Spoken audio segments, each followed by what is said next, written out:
Okay, let's talk about how to read chord stamps. So we're not actually going to be looking at chords quite yet. The only thing that we're going to be doing in this lesson is learning how to read chord stamps. Now, some chord stamps look different than others. In my chord stamps, I like to provide a little bit more detail since they may be the first time that you're looking at them. However, later on in your playing and in your practice, you may come across other chord stamps that have less information than what I provide here. But your intuition and your expertise as you start gaining that in playing guitar will help assist you even if you don't have the same high detail that I have in these chord stamps, okay? So most chord stamps look pretty similar to this. You have a representation of the fretboard, and at the top here you're going to find the nut, which represents the nut on your guitar, followed by frets 1, 2, 3, 4, and 5. Usually it won't denote what the fret is. You're just going to use common sense there.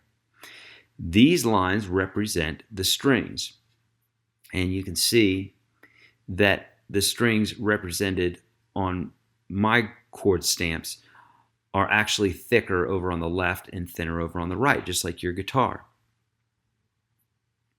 You'll also notice that there are some green dots here, and that represents the actual notes of the chord that will be played.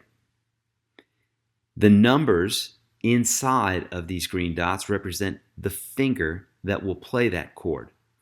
Now again, don't get confused because we're not playing any chords yet. Just understand what it is that we're looking at, okay? Because I know already some of your minds are going, how am I going to put one finger across 3 frets? And it is possible. It's called a bar, and that's represented by this arc right here. But you don't have to worry about that right now because, again, the only purpose of this lesson is how to read the chord stamp, nothing about actually playing a chord. So these green dots represent the notes that will be played. In this case here, where you see the red circle around the green dot, that represents the root note. And a root note is the letter name of the chord that the rest of the chord is built upon.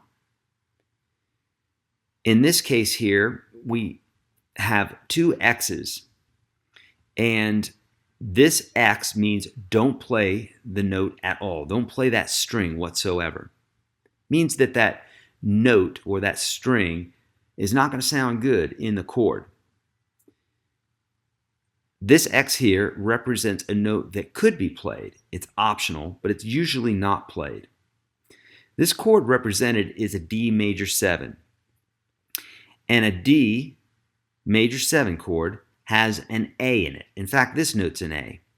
So having an A, a lower A in the chord would not be entirely wrong, but most of the time, unless denoted as an inversion, which means we're inverting the root note, usually we won't play this note. Okay, so again, this is nothing that you need to know right now in regards to inversions and that sort of thing. That's stuff that we're going to be talking about later on.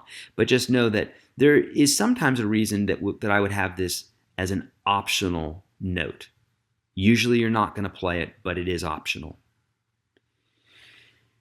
We have these fret markers, right, which basically just show you where you're at on the fretboard. Nothing that you play. It's just usually we have fret markers at 3 and 5 on the guitar and other frets as well. So again, the numbers telling you what fretting finger to use would be represented here. In most chords, you're going to find different numbers.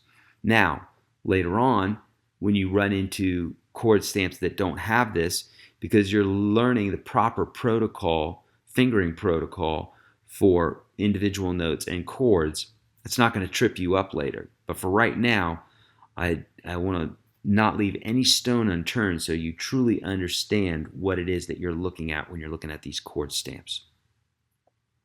Now, that covers the basic idea of chord stamps.